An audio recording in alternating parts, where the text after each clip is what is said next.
Bismillahirrahmanirrahim. Saya atas nama Muhammad Zikri Awal dari kelas 28C ingin memaparkan atau mengkaji ulang mengenai materi yang ada pada modul 5 mengenai kurikulum 2013 di SD. Nah, adapun yang ada pada modul tersebut mengenai dinamika perubahan dan pemutakhiran kurikulum 2013. Nah, mengapa kurikulum perlu dimutakhiran?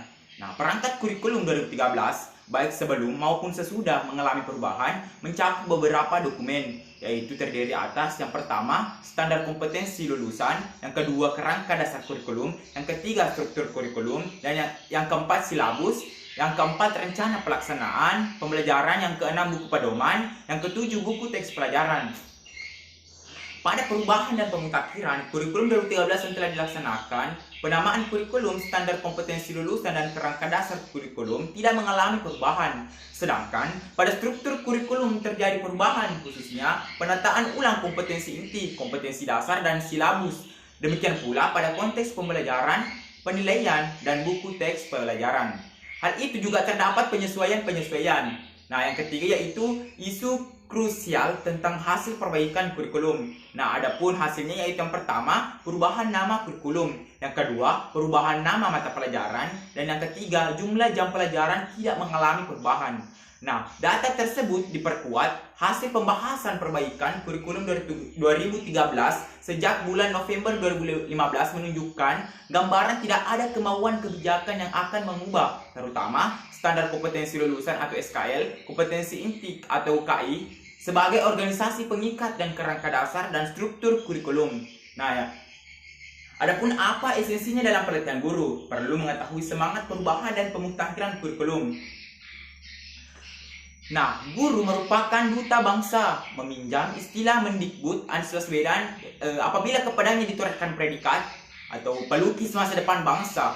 Karena kurikulum 2013 itu sendiri merupakan muatan yang harus dimiliki siswa yang akan menjalani kehidupan pada masa depan sebagai insan yang berkarakter.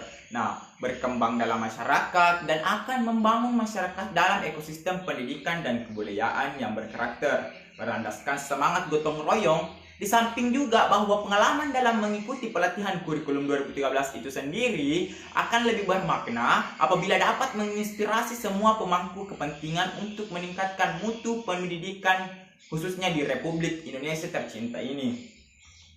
Nah, sehingga ke depan merupakan spirit pengimplementasian yang berharga untuk mengawal kebijakan secara skematik, cakupan substansi perubahan dan pemutakhiran kurikulum 2013. Nah, adapun permasalahannya yaitu yang pertama, ketidakselarasan antara kompetensi inti dan kompetensi dasar dengan silabus dan buku. Yang kedua, kompleksitas pembelajaran dan penilaian pada sikap spiritual dan sikap sosial. Yang ketiga, pembatasan kemampuan siswa melalui pemenggalan taksonomi proses berpikir antar jenjang. Nah, yang keempat, penerapan proses berpikir 5M sebagai metode pembelajaran yang bersifat prosedural dan mekanistik.